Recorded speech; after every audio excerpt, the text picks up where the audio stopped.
নমস্কার, সুপ্রভাত। Assembly of god church Bangla শাখার তরফ থেকে আরো একটি বার আপনাদের সকলকে সাদর আমন্ত্রণ জানাই। আজকে আরো একটি সপ্তাহে আমরা যখন আমাদের অনলাইন সার্ভিসে ফিরে আসি, তখন আজকে দেখে নেওয়া যাক যে ঈশ্বরের ঐশ্বরিক আনন্দের বিকাশ আমরা আমাদের জীবনে কিভাবে ঘটাবো। হালেলুয়া। প্রভু ধন্যবাদ যে আমরা আরেকটি সপ্তাহ আমরা আবার মিলিত হতে পেরেছি অনলাইনের মধ্যে দিয়ে। প্রভুকে ধন্যবাদ দিই যে প্রভু আবার আমাদেরকে সুস্থ সবল রেখেছেন। প্রভু আমাদের সকলকে তার দয়ায় আমাদেরকে দিন দিন তিনি আমাদের অনুগ্রহ করছেন, তার জন্য তাকে ধন্যবাদ জানাই। তোমার দ্বারে প্রবেশ করি ধন্যবাদ নিয়ে, তোমার প্রাঙ্গণে প্রশংসা নিয়ে আমি গাইবো আজকে সদা প্রভুর কৃতজ্ঞ। আমায় আজ তিনি খুশি করেছে,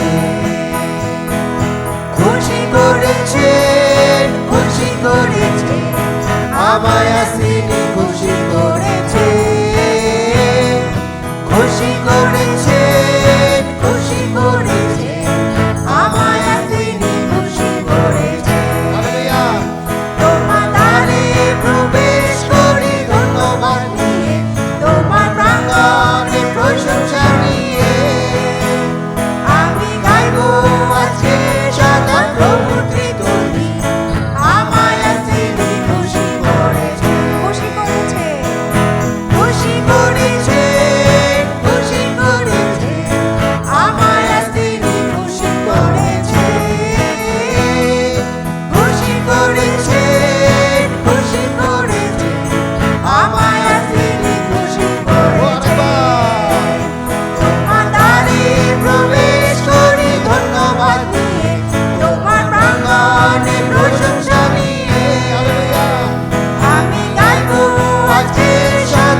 আসুন আমরা বাক্য থেকে দেখি।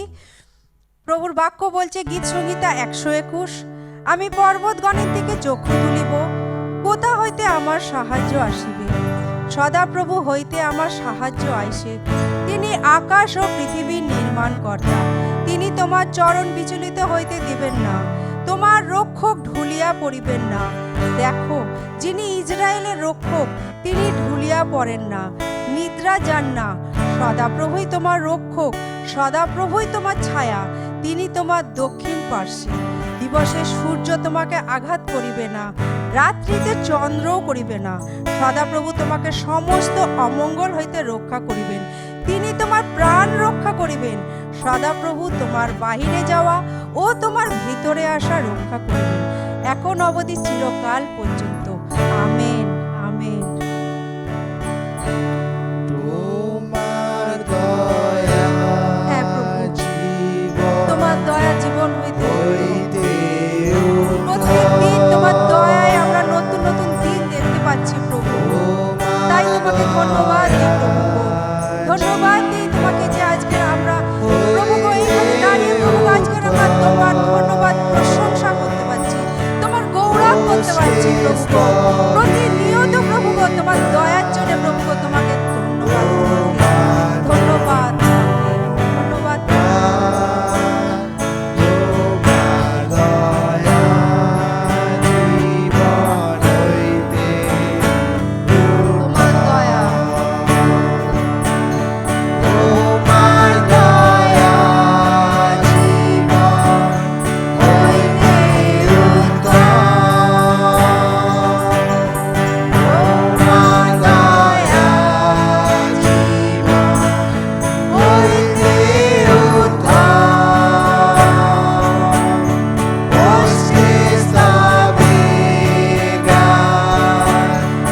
তোমায় ধন্যবাদ,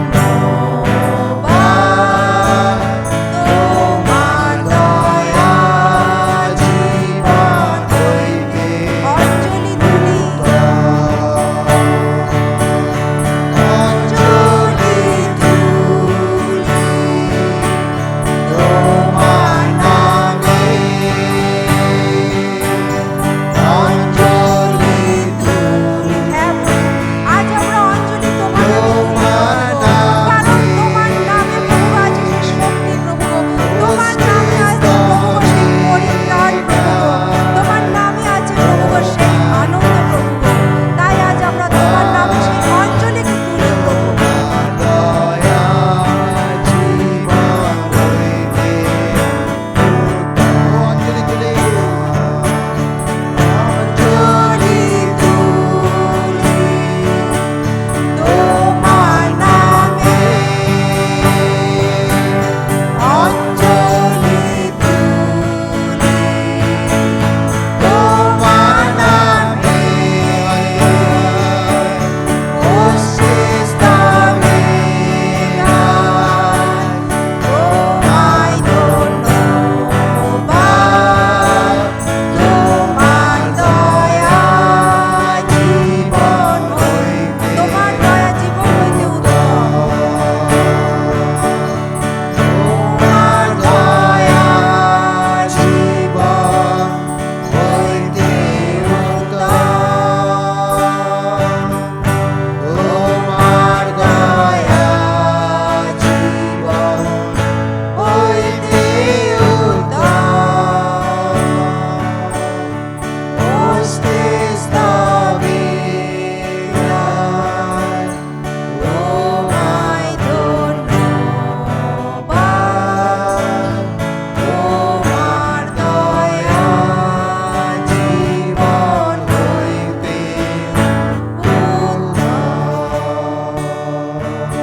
হালেলুয়া। আসুন আমরা হাততালি দিয়ে আমরা বলি প্রভু তোমার দয়া জীবন হইতে উত্তম। হালেলুয়া।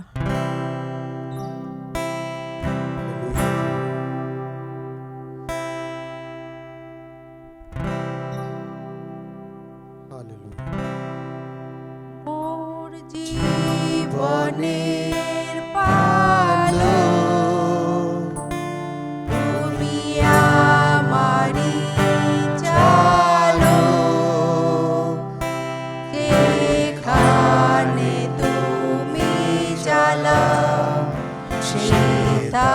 চলবো। আমার ইচ্ছায় শুধু তোমার আজ্ঞাতে, যেখানে তুমি চালাও চলবো। মোর জীবনে আলো তুমি আমারই চালো, যেখানে তুমি চালাও সেথা চলবো। আমার ইচ্ছায় শুধু তোমার আজ্ঞাতে, যেখানে তুমি চালাও চলবো। সবুজ তৃণভূমিতে কিংবা বিশ্রাম জলের ধারে, মোর জীবনের পালো আগের সাথে। যদি পাহাড়-সম্মুখ হয় কোনো গভীর মৃত্যু ভয়, মোর জীবনের পালো রাহের পাশে। সবুজ তৃণভূমিতে কিংবা বিশ্রাম জলের ধারে, মোর জীবনের পালো থাকেন সাথে। যদি পাহাড়-সম্মুখ হয় কোনো গভীর মৃত্যু ভয়, মোর জীবনের পালো রহের পাশে।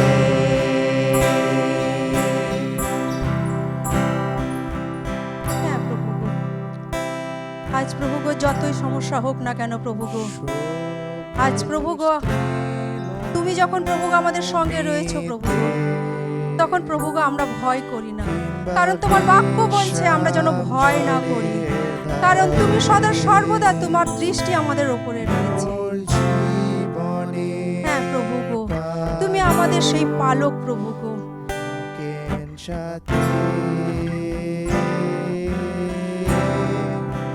যদি পাহাড়-সম্মুখ হয় কোনো গভীর মৃত্যু ভয়, মোর জীবনের পালো আগের সাথে।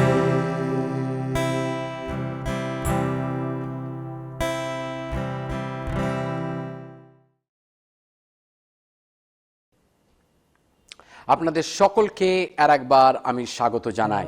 আজকের ঈশ্বরকে ধন্যবাদ দিই যে আজকে সুন্দর আরাধনার পরে আর একবার ঈশ্বর আমাদেরকে সুযোগ করে দিয়েছে যে আমরা তার বাক্য থেকে আমরা শিখতে পারি। আমরা ধার্মিকতার অনুশীলন শুরু করেছি, আমরা বিভিন্ন পর্ব আমরা শেষ করেছি এবং আমরা দেখেছি যে সমস্ত কিছুর বিষয় একটা মূল্য রয়েছে।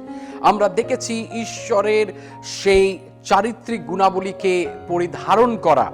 আমরা দেখেছি যে আনন্দময় জীবনের কিছু বাধার বিষয় গত সপ্তাহে, যে বাধাগুলো আমাদেরকে আনন্দকে উপলব্ধি করতে দেয় না। আমার প্রিয়তমেরা, অনেক সময় আমরা ঈশ্বরের বাক্যকে শিখি কিন্তু সেটাকে আমাদের ব্যক্তিগত ডেইলি লাইফে আমরা সেটাকে বাস্তবায়িত করি না। কিন্তু আপনাকে বলি যে আমরা যা শিখি তা যদি আমাদের ব্যক্তিগত জীবনে যদি সেটাকে বাস্তবায়িত না করি তাহলে সেই শেখার কোনো মানে হয় না। অনেক সময় আমরা বাইবেলকে আমরা খবর কাগজের মতন আমরা পড়ি এবং সেটাকে আমাদের জীবনে অ্যাপ্লাই করি না। কিন্তু আপনাকে বলি, যা কিছু আমরা শিখি, যা কিছু আমরা পড়ি, যা কিছু আমরা ধ্যান করি ঈশ্বরের বাক্য থেকে, তা যেন আমাদের জীবনেরতে আমরা সেটাকে প্রয়োগ করি।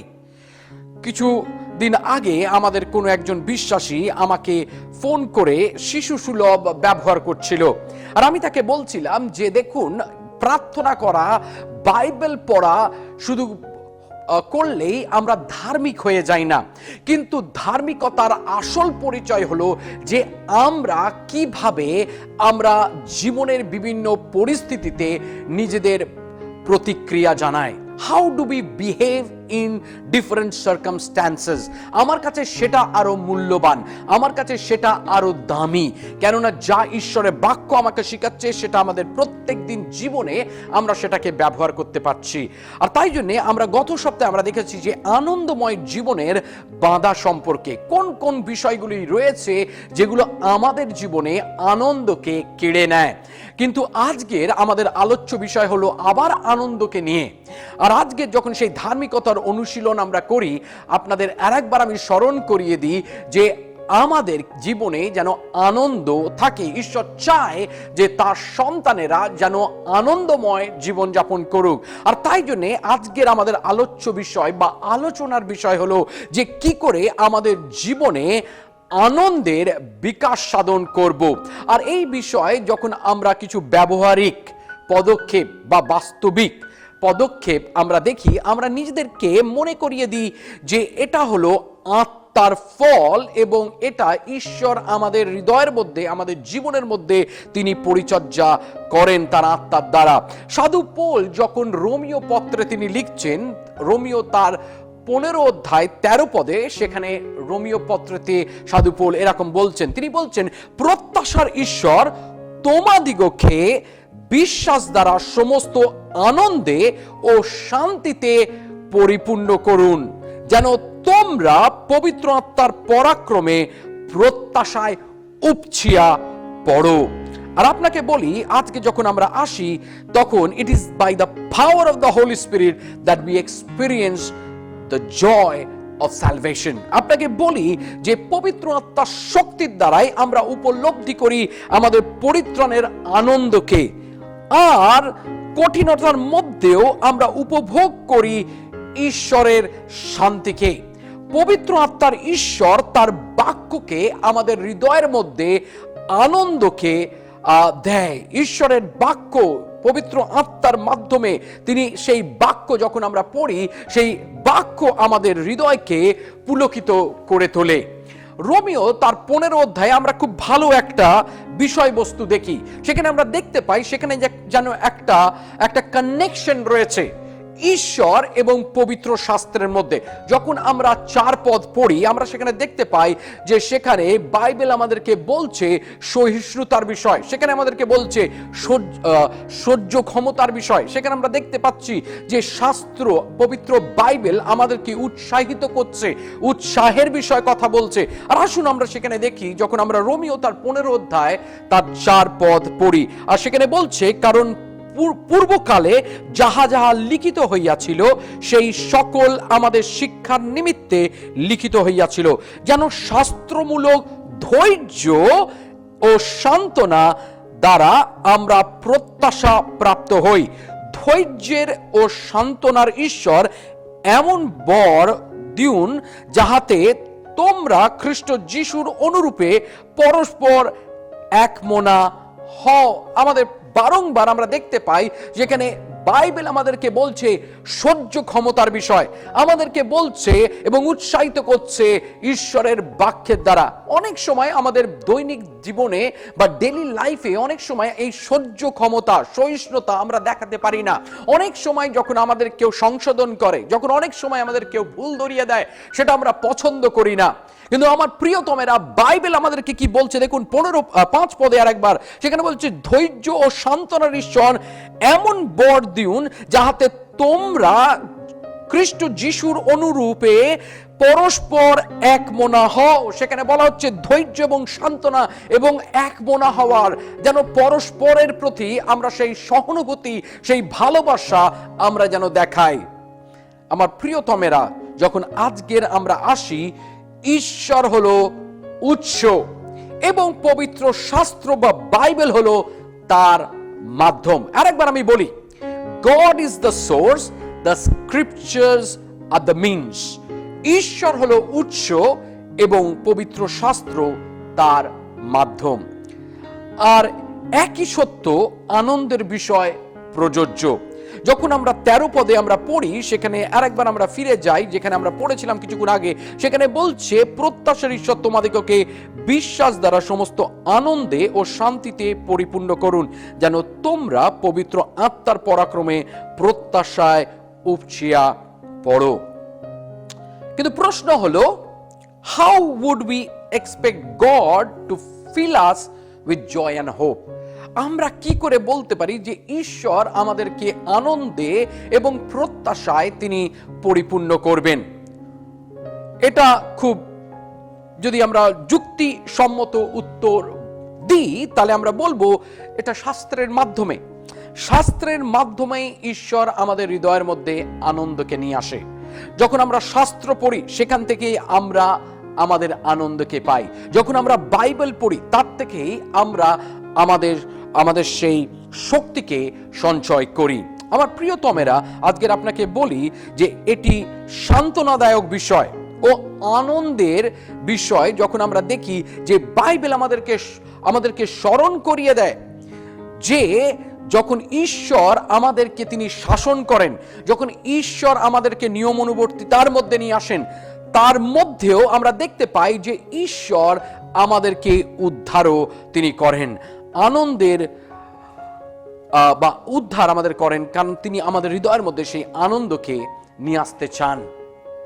আপনাকে বলি, যখন আমরা কঠিনতার মধ্যে থেকে যাই, তখন ঈশ্বর আমাদের হৃদয়ের মধ্যে তার বাক্যের দ্বারা আমাদেরকে সাহস যোগান।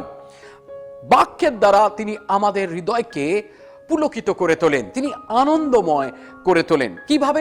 যখন আপনি দেখুন, সেখানে শাস্ত্রে অনেক পদ রয়েছে। যখন আমরা সেই কঠিন পরিস্থিতির মধ্যে থেকে যাই, যখন আমাদের জীবনে আশা আর যেন থাকে না, কিন্তু সেই বাক্যগুলো যখন আমরা পড়ি, সেগুলো আমাদের জীবনে কি করে না, নতুন একটা জোশ নিয়ে আসে, নতুন একটা উদ্যমতা নিয়ে আসে, নতুন একটা প্রত্যাশা নিয়ে আসে, নতুন একটা দিক নিয়ে আসে। আর আজকের যখন আমরা সেই রকম কিছু পদ পড়ি, আজকের আমি জানি না আপনি কোন পরিস্থিতির মধ্যে রয়েছেন, কিন্তু সেই বাক্যগুলো আজকের আপনার হৃদয়ের মধ্যে, আপনার মনের মধ্যে, আপনার জীবনের মধ্যে আজকের কাজ করতে দিন। গীত সংহিতা তার 50 অধ্যায় তার 15 পদে আমরা দেখতে পাই, সেখানে বলছে, আর সংকটের দিনে আমাকে ডাকিও, আমি তোমাকে উদ্ধার করিব, ও তুমি আমার গৌরব করিবে। আমার প্রিয়তমেরা, আজকের কি আপনি সংকটের মধ্যে থেকে যাচ্ছেন? তাহলে আজকের আপনি যিশুর নামেতে ডাকুন, কেননা তিনি আপনাকে উদ্ধার করবেন এবং তিনি সেটা করবেন তার গৌরবের জন্যে। আমরা অনেক সময় হয়তো আমাদের মনে হয় যে আমাদের ভবিষ্যৎ অন্ধকার, আর সেখানে কোনো আশা নেই। কিন্তু তার মাঝে যখন আমরা ঈশ্বরের বাক্যকে পড়ি, তখন ঈশ্বর আমাদের জীবনে একটা নতুন আশা জাগায়। জেরেমীয় তার 29 অধ্যায় তার 11 পদ এরকম বলে, তিনি বলে, কেননা সদাপ্রভু বলেন, আমি তোমাদের পক্ষে যে সকল সংকল্প করিতেছি তাহা আমি জানি, সেই সকল মঙ্গলের সংকল্প, অমঙ্গলের নয়, তোমাদিগকে শেষ ফল ও আশাসিদ্ধি দিবার সংকল্প। আমার প্রিয়তমেরা, পবিত্র আত্মা আনন্দকে স্থাপন করে আমাদের জীবনে। পবিত্র আত্মা আমাদের জীবনকে বা আমাদের হৃদয়কে পুলকিত করে, আনন্দে পরিপূর্ণ করে। আর অনেক সময় পবিত্র আত্মা ঈশ্বরের বাক্য বা বাইবেলে যে পদ রয়েছে, সেই পদগুলোকে আমাদেরকে স্মরণ করিয়ে দেয়। কিন্তু সেটা তখনই সম্ভব, আমার প্রিয়তমেরা, যে পবিত্র আত্মা আমাদেরকে স্মরণ করিয়ে দেয় যখন সেটা আমরা আমাদের মধ্যে রেখেছি। অনেক সময় যখন আমরা শাস্ত্রকে পড়ি, ঈশ্বরের বাক্যকে আমরা ধ্যান করি, সেটা আমাদের মধ্যে থাকে। আর অনেক সময় যখন আমরা কঠিনতার মধ্যে থেকে যাচ্ছি, যখন আমরা দুঃসময়ের মধ্যে থেকে যাচ্ছি, ঈশ্বরের আত্মা সেই পদগুলোকে আমাদেরকে মনে করিয়ে দেয়, স্মরণ করিয়ে দেয়, এবং সেই স্মরণের মাধ্যমে আমরা একটা নতুন জোশ, একটা নতুন উদ্যমতা, একটা নতুন শক্তি আমরা পাই। আপনাকে বলি আজকের, let me remind you once again, যে আনন্দের বিকাশ সাধন করা আমাদের দায়িত্ব।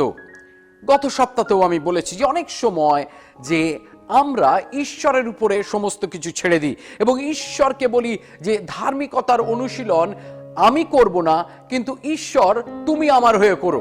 কিন্তু হয় না সেরকম আমার প্রিয়তমেরা। সমস্ত কিছুর জন্য নয় আমরা ঈশ্বরকে দায়ী করি, আর না হলে শয়তানকে দায়ী করি, কিন্তু আমরা দায়ে বা দায়িত্ব মুক্ত হতে চাই। কিন্তু আপনাকে বলি সেটা সম্ভব নয়। আত্মিকতার জীবনে যখন আমরা পা রাখি তখন এটা হলো আমাদের দায়িত্ব যে আমাদের আত্মিক জীবনকে যেন আমরা বৃদ্ধির দিকে এগিয়ে নিয়ে যাই। আর যখন আমরা তা করি, যখন আমরা আনন্দকে উপলব্ধি করি আর আমরা ঈশ্বরের আত্মার উপরে আমরা নির্ভর করি, আপনাকে বলি যে ঈশ্বরের আত্মা আমাদেরকে শক্তি যোগায়। আমাদের দায়িত্ব হলো যে আনন্দের ফলকে আমরা লোকেদের সামনে তুলে ধরি এবং যেন লোকেরা আমাদের সেই আনন্দের ফলকে তারা যেন দেখতে পায় এবং সেই সাক্ষ্য বহন করে। ব্যক্তিগত জীবনে যখন আমরা সেই কঠিনতার মধ্যে থেকে যাই তখন আমরা আনন্দের ফলকে আমরা ধরে রাখি, কিন্তু সেই একই সময় আমরা আবার পবিত্র আত্মার উপরে নির্ভর করি, কারণ পবিত্র আত্মাই আমাদেরকে সাহায্য করে সেই আনন্দের ফলকে ফলাতে। আর এই আনন্দের কারণ হলো যে আমরা আবেগপূর্ণ হই সেটা নয়, কিন্তু ঈশ্বর যেন গৌরবান্বিত হয়। অনেক সময় আমরা ভাবি যে আমাদেরকে লোককে দেখাতে হবে আমি কত আনন্দিত, কঠিনতার মধ্যে থেকে গেলেও আমাকে দেখাতে হবে লোককে আমি কত আনন্দিত। না, এটা লোক দেখানোর কোনো বিষয় নয়। যদি আপনি প্রভুতে সত্যি করে আনন্দিত হন, লোকে এমনিতেই বুঝতে পারবে, কারণ সেটা হৃদয়ের গভীর স্থান থেকে আসে আমার প্রিয়তমেরা। আর সেটা আমরা লোক দেখানোর জন্য আমরা করি না, সেটা আমরা আবেগপূর্ণ হবার জন্য করি না, কিন্তু আমরা সেটা যখন আমাদের জীবনে হয়, ইটস ভেরি ন্যাচারাল, সেটা ঈশ্বর গৌরবান্বিত হয়, যাতে যারা পরজাতীয় রয়েছে, যারা অবিশ্বাসী রয়েছে, তারা যেন জানতে পারে আমাদের সেই স্বর্গস্থ পিতার বিষয় এবং যে তিনি আমাদের বিষয় তিনি চিন্তা করেন, তিনি আমাদেরকে ভালোবাসেন, তিনি আমাদেরকে যুগায়, সেটা যেন তারা দেখতে পারে। আজকের আমরা বলি যে না, হাউ টু কাল্টিভেট দিস জয়, তাহলে কি করে এই আনন্দকে আমরা দেখতে পাবো আমাদের জীবনে। সাম প্র্যাকটিক্যাল এইডস। তাহলে আজকের আপনাকে কিছু সেই বাস্তবিক এবং ব্যবহারিক পদক্ষেপ আপনাকে আমি বলি। প্রথমত, যদি আমরা এই আনন্দকে উপলব্ধি করতে চাই তাহলে আমাদের প্রথম বিষয় যেটা করার প্রয়োজন রয়েছে সেটা হলো ঈশ্বরের কাছে পাপকে স্বীকার করতে হবে এবং পাপকে পরিত্যাগ করতে হবে। আমরা দেখেছি সাধু দাউদের গীতে, যখন গীত সংহিতা 32 তার 3 থেকে 4 পদ আমরা পড়ি, সেখানে আমরা দেখতে পাই যে সাধু দাউদ তিনি ঈশ্বরের কাছে যেন একটা স্বীকারোক্তি করছেন তার দুর্বলতার, তার পাপের, তার ভুলের। আর সেখান থেকে আমরা দেখতে পাচ্ছি যখন সেই গীতেতে আমরা পড়ি, সেই 3 থেকে 4 পদ এবং পুরো গীতটা পড়ি, সেখানে যেন সাধু দাউদ তিনি কি করছেন, তিনি যেন একটা সেই গিল্টি ফিল থেকে একটা ফ্রিডমের মধ্যে আসছেন, যেন ঈশ্বর তাকে বার করে আনছেন স্বাধীনতার মধ্যে। যখন আমরা দেখতে পাই সেখানে যে বিশ্বাস দ্বারা ঈশ্বরের উদ্ধারকে তিনি উপলব্ধি করছেন। আমরা দেখতে পাই যে that David is testimony to God's unfailing love। সেখানে দাউদ সেই ঈশ্বরের অনন্তকালীন সেই ভালোবাসার প্রেমের বিষয় তিনি তুলে ধরছেন। এবং যখন আমরা 5 থেকে 11 পদে আমরা যখন পড়ি, সেখানে আমরা দেখতে পাই যে তিনি সেখানে আনন্দের সঙ্গে, গানের সঙ্গে, গীতের সঙ্গে তিনি সেই গীতটাকে শেষ করছেন, কেননা যখন তিনি তার পাপকে স্বীকার করছেন। আমার প্রিয়তমের আপনাদের বলি যে প্রথম বিষয় হলো যে আমরা যেন ঈশ্বরের কাছে পাপকে স্বীকার করি এবং সেই পাপকে পরিত্যাগ করি। কারণ প্রথম যোহন তার 1 অধ্যায় 9 পদ এরকম বলে, যদি আমরা আপন আপন পাপ স্বীকার করি তিনি বিশ্বস্ত ও ধার্মিক, সুতরাং আমাদের পাপ সকল মোচন করিবেন এবং আমাদিগকে সমস্ত অধার্মিকতা হইতে সূচি করিবেন। আমার প্রিয়তমেরা, আমাদের ঈশ্বর হলো সেই ঈশ্বর, যখন আমরা ভুল করি, যখন আমরা তার কাছে আসি, যখন আমরা স্বীকার করি তার মহত্বকে, তার গৌরবকে, তার প্রভুত্বকে, তখন তিনি আমাদের পাপ সকল তিনি ক্ষমা করেন। যখন আমাদের জিহ্বা স্বীকার করে আমাদের পাপকে, তখন তিনি আমাদের সকল পাপকে তিনি ক্ষমা করেন।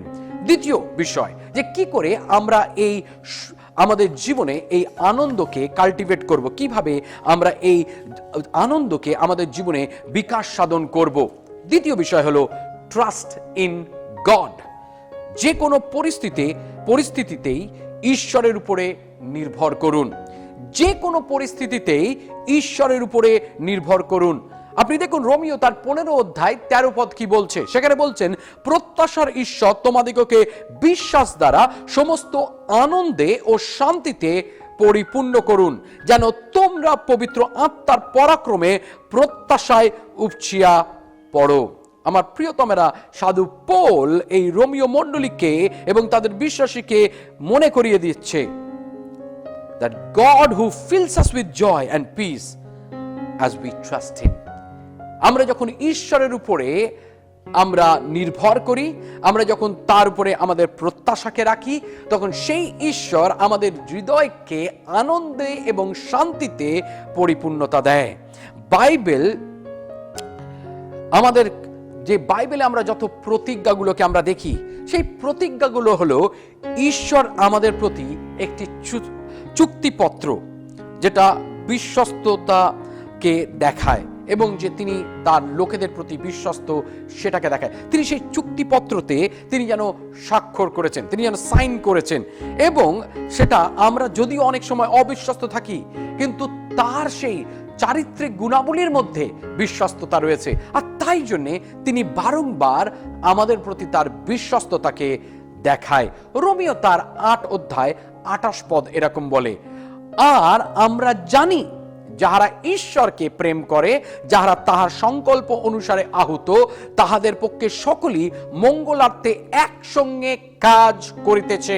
অনেক সময় হয়তো আমরা তার সেই নিরূপিত পথ থেকে অনেক সময় সরে যাই, অনেক সময় আমরা হোঁচট খাই আমাদের আত্মিক জীবনে, অনেক সময় আমরা তার অনুগ্রহ থেকে আমরা সরে যাই। কিন্তু আপনাকে বলি আমার প্রিয়তমেরা, তা সত্ত্বেও ঈশ্বর আমাদের প্রতি তার বিশ্বস্ততাকে রাখে। যখন আমরা ফিরে আসি, যখন আমরা স্বীকার করি, তখন তিনি তার সেই অনুগ্রহতে তিনি আমাদের উপরে তিনি কৃপা করেন। আমরা দেখতে পাই যখন আমরা ইয়োবের জীবনে দেখি, ঈশ্বর কিন্তু ইয়োবকে কখনো বলেননি বা ব্যাখ্যা করেননি কেন তাকে তিনি কঠিন পরিস্থিতির মধ্যে থেকে নিয়ে গেছেন।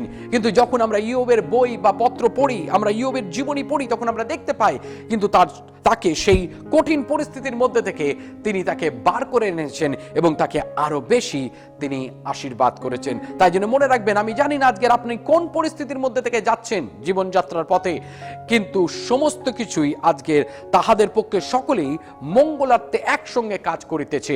ঈশ্বর আপনার জন্য একটি মহৎ পরিকল্পনা রয়েছে, আর তিনি সেটাকে বাস্তবায়িত করছে। সেটাকে আপনি বিশ্বাস করুন, সেটাকে আপনি গ্রহণ করুন। আজকের কি করে আজকের আমরা সেই আমাদের আনন্দ জীবনকে আমরা যখন দেখি, আমাদের সেই আনন্দময় বা আনন্দের বিকাশ সাধন করব, তার তৃতীয় বিষয় হলো যে take the long range view of life. জীবনের দীর্ঘ বর্ণিত দৃষ্টিভঙ্গি নিন, জীবনের বড় ছবির দিকে তাকান। বাইবেল আমাদের বারংবার আমাদেরকে স্মরণ করিয়ে দেয় যে আমাদের আনন্দর কেন্দ্রবিন্দু হলো অনন্তকালীন প্রত্যাশা। আর তাই জন্য যখন আমরা এই পদগুলিকে আমরা পড়ি, যে পদগুলিতে আজকের আমাদেরকে স্মরণ করিয়ে দেয় সেই অনন্তকালীন প্রত্যাশার বিষয়। প্রথম পিতর তার 1 অধ্যায় 6 পদ বলছে, ইহাতেই তোমরা উল্লাস করিতেছ, যদিও অবকাশ মতে এখন অল্পকাল নানাবিধি পরীক্ষায় মধ্যে থেকে তুমি যাচ্ছ। রোমিও তার 5 অধ্যায় 3 পদ যদি আমরা দেখি, সেখানে বলছে, আর তাহারই দ্বারা আমরা বিশ্বাসে এই অনুগ্রহের মধ্যে প্রবেশ লাভ করিয়াছি, যাহার মধ্যে দাঁড়ায় আছি এবং ঈশ্বরের প্রতাপের প্রত্যাশায় শ্লাঘা করিতেছি।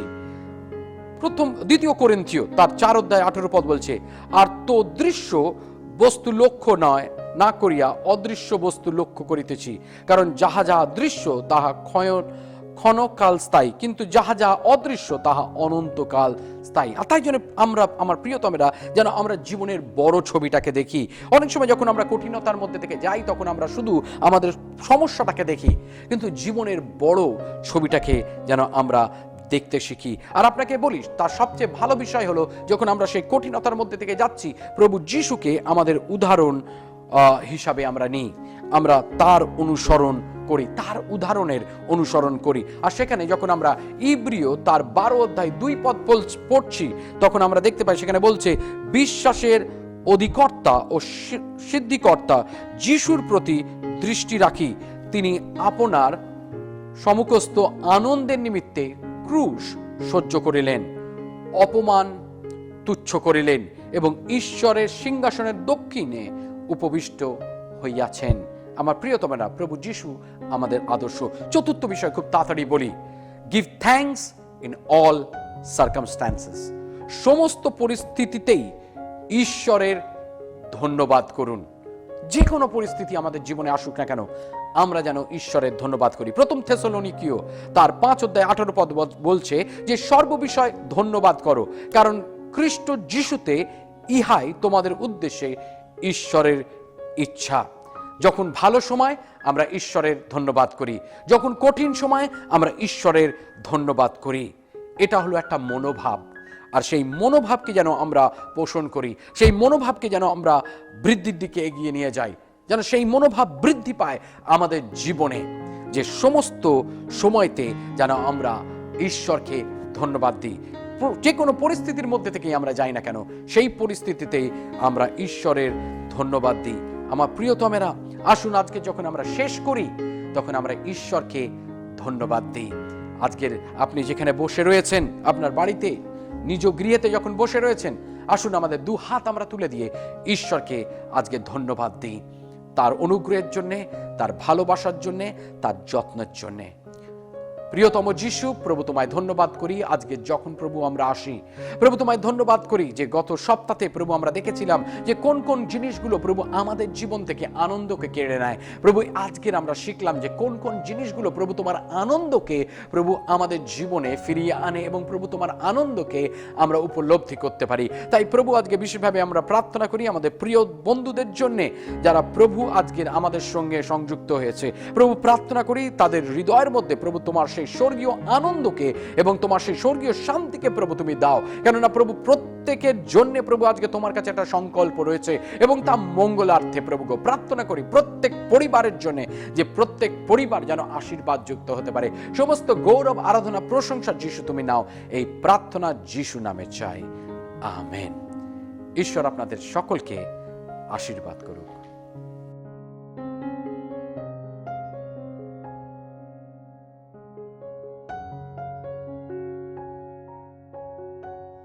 সত্যি অশেষ ধন্যবাদ আমাদের পালককে এমন সুন্দর বাক্যের মধ্যে আমাদেরকে নিয়ে যাওয়ার জন্য। আপনারা কি চান না ঠিক যেমনভাবে আপনি ঈশ্বরের অনুগ্রহ পেয়েছেন, ঠিক তেমনইভাবে আপনার বন্ধু প্রিয়জনেরাও ঈশ্বরকে জানুক? তাই আজকে আরও একটি বার আমাদের এই অনলাইনের লিঙ্কটি আপনার বন্ধুর সঙ্গে এবং পরিবারের সঙ্গে শেয়ার করুন এবং নিচের বেল আইকনটি প্রেস করে প্রত্যেকটি নোটিফিকেশন সম্পর্কে আপডেটেড থাকুন। স্ক্রিনের নিচে দেওয়া ফোন নম্বরে আপনারা যোগাযোগ করতে পারেন যদি বিস্তারিত কোনো তথ্যের প্রয়োজন হয়। সকলে ঈশ্বরের উপস্থিতিতে ভালো থাকবেন।